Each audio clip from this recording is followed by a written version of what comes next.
Baik, materi yang pertama pengertian PBL.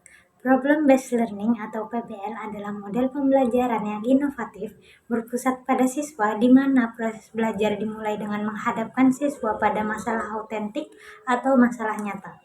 Masalah ini digunakan sebagai konteks bagi siswa untuk belajar, mengembangkan kemampuan berpikir kritis dan keterampilan dalam pemecahan masalah atau problem solving. Tujuan PBL yang pertama yaitu mendorong siswa aktif memecahkan masalah saat belajar, yang kedua mengasah kemampuan berpikir kritis dan belajar mandiri, dan yang terakhir membantu siswa memahami peran orang dewasa dalam kehidupan nyata.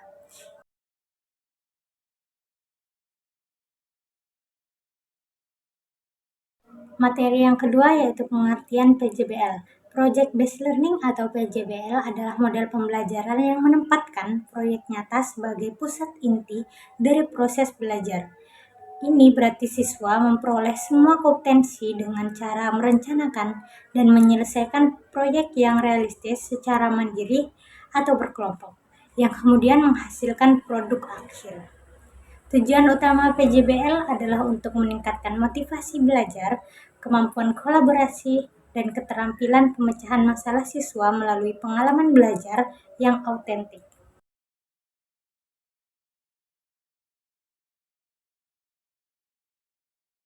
Selanjutnya ada sintak dan praktiknya PBL atau Problem Based Learning dan PJBL. Yang pertama yaitu sintak PBL. Sintak PBL terdiri dari 5 tahapan. Yang pertama yaitu orientasi peserta didik pada masalah. Kegiatan guru yakni menyajikan permasalahan nyata yang relevan dengan konteks kehidupan siswa. Kegiatan siswa mengamati dan memahami masalah yang disajikan. Tahap yang kedua, mengorganisasi peserta didik untuk belajar. Kegiatan guru membentuk kelompok belajar dan menjelaskan tujuan, peran, serta prosedur. Kegiatan siswa berdiskusi menentukan langkah penyelesaian masalah. Tahap yang ketiga ada membimbing penyelidikan individu maupun kelompok. Kegiatan guru yakni memberi bimbingan, sumber belajar, dan dukungan selama penyelidikan. Dan kegiatan siswa yakni mengumpulkan data, melakukan penyelidikan, dan analisis informasi. Tahapannya keempat, mengembangkan dan menyajikan hasil karya. Kegiatan guru meminta siswa mempresentasikan hasil penyelidikan dan solusi masalah, sedangkan kegiatan siswa itu menyusun laporan dan mempresentasikan hasil kerja. Tahap yang kelima ada menganalisis dan mengevaluasi proses pemecahan masalah.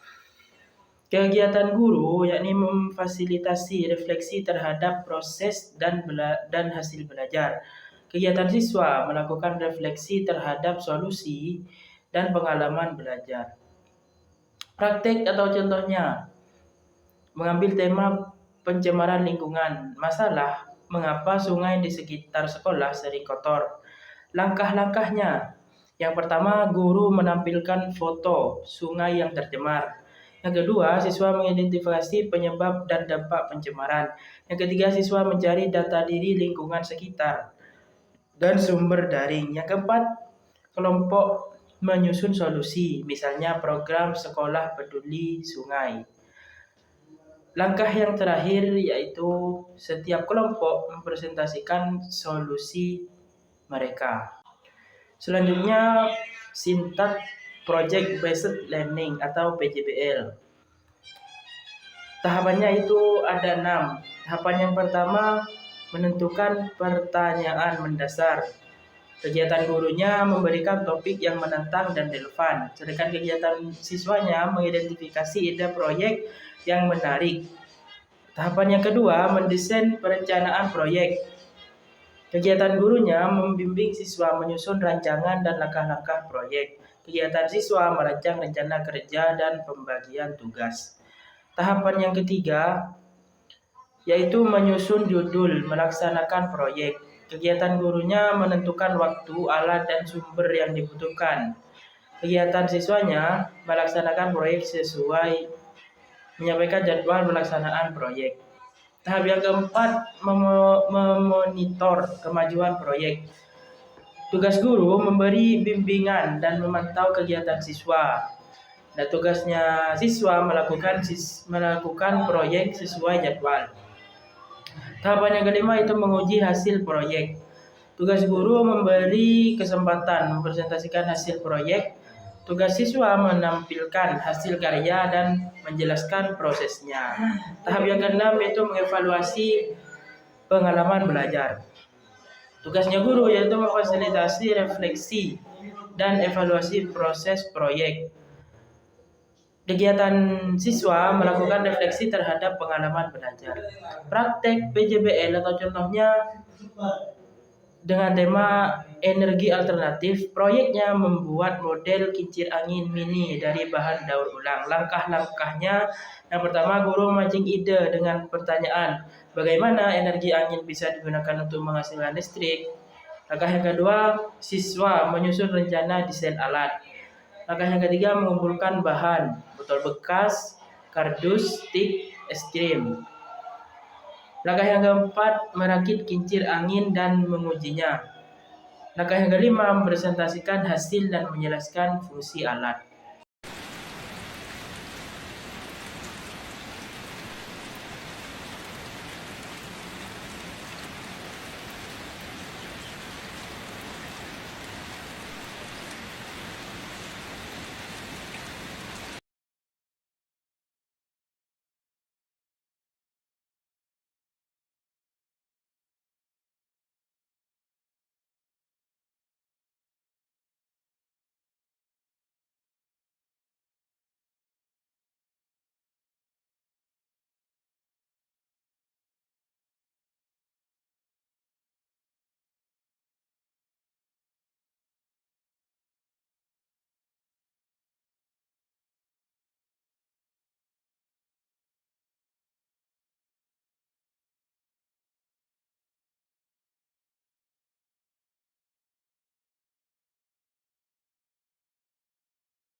Baik, di sini saya akan menjelaskan kelebihan dan kekurangan dari problem based learning dan project based learning.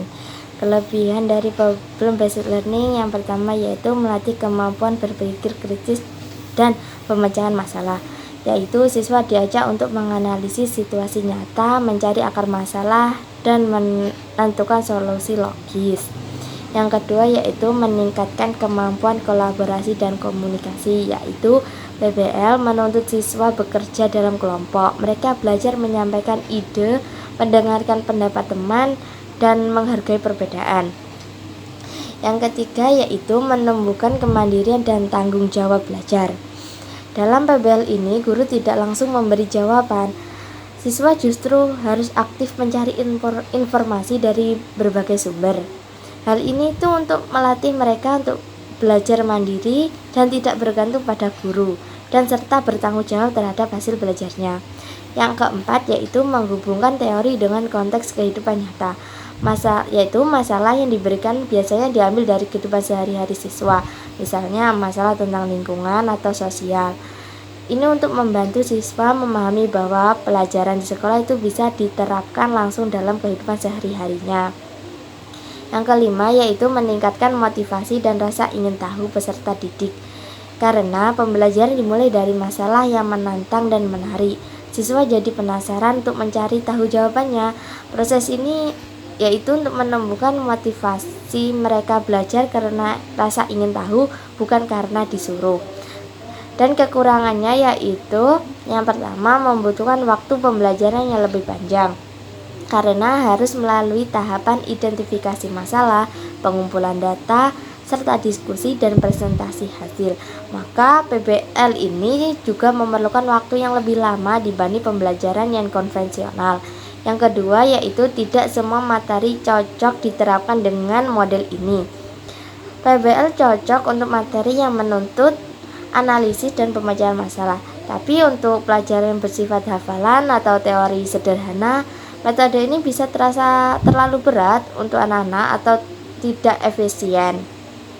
Yang ketiga yaitu peran guru sebagai fasilitator sangat penting, yaitu guru tidak hanya mengajar, tetapi harus pandai mengarahkan untuk diskusi agar tetap fokus pada tujuan pembelajaran. Tanpa arahan, siswa bisa keluar dari topik atau kesulitan menyimpulkan hasil. Yang keempat yaitu proses penilaian relatif kompleks, yaitu guru tidak hanya menilai hasil akhir, tetapi juga proses berpikir, partisipasi dalam diskusi, dan kemampuan mempresentasikan hasil. Selanjutnya yaitu kelebihan dan kekurangan dari Project Based Learning atau PJBL. Kelebihannya yang pertama yaitu mengembangkan kreativitas, inovasi, dan keterampilan abad 21. Yaitu PJBL mendorong siswa untuk berkreasi untuk menghasilkan produk nyata seperti video, poster, model, atau karya teknologi. Yang kedua yaitu melatih tanggung jawab dan kerjasama tim, yaitu dalam satu proyek setiap anggota memiliki peran masing-masing. Jika satu orang lalai, proyek bisa gagal. Maka dari itu siswa belajar bekerja sama dan bertanggung jawab terhadap hasil kelompok. Yang ketiga yaitu pembelajaran menjadi lebih bermakna dan kontekstual, yaitu proyeknya harus nyata dan relevan dengan kehidupan. Siswa merasa pembelajaran itu punya makna, misalnya membuat taman sekolah atau membuat alat sederhana, yang semuanya itu bisa diterapkan langsung dalam kehidupan sehari-hari. Yang keempat, melatih perencanaan, manajemen waktu, dan penyelesaian tugas secara sistematis, yaitu PJBL mengajarkan siswa untuk merencanakan langkah-langkah proyek dari awal hingga akhir, dan mereka harus belajar menyusun jadwal, menentukan prioritas, dan bekerja secara teratur agar proyek selesai tepat waktu. Yang kelima yaitu meningkatkan rasa percaya diri melalui presentasi hasil proyek, yaitu saat siswa mempresentasikan hasil karya di depan kelas, mereka harus belajar tampil percaya diri dan bangga atas hasil kerja kerasnya. Selanjutnya itu kekurangan dari PJBL. Yang pertama, membutuhkan waktu, biaya, dan sumber daya yang cukup besar karena harus menghasilkan produk nyata. PJBL sering memerlukan bahan, alat, atau teknologi tambahan yang tidak selalu tersedia di sekolah. Yang kedua yaitu memerlukan dukungan fasilitas dan di lingkungan belajar yang memadai, yaitu tanpa ruang kerja, alat, atau dukungan diri dari sekolah dan orang tua, proyek bisa sulit dilaksanakan dengan maksimal. Yang ketiga yaitu guru harus memiliki kemampuan manajemen kelas dan kelompok yang baik, yaitu guru perlu mengatur pembagian tugas, mengawasi progres tiap kelompok, dan memastikan semua siswa berperan aktif. Yang keempat yaitu penilaian lebih kompleks karena mencakup proses, produk, dan kolaborasi, yaitu guru perlu menilai bagaimana siswa bekerja sama, seberapa baik proses mereka, serta kualitas hasil akhirnya. Yang terakhir yaitu fokus belajar bisa bergeser ke produk jika tidak diarahkan dengan baik. Kadang siswa itu lebih fokus pada hasil fisik daripada memahami konsep pelajaran di balik. Peran guru itu penting agar keseimbangan tetap terjaga.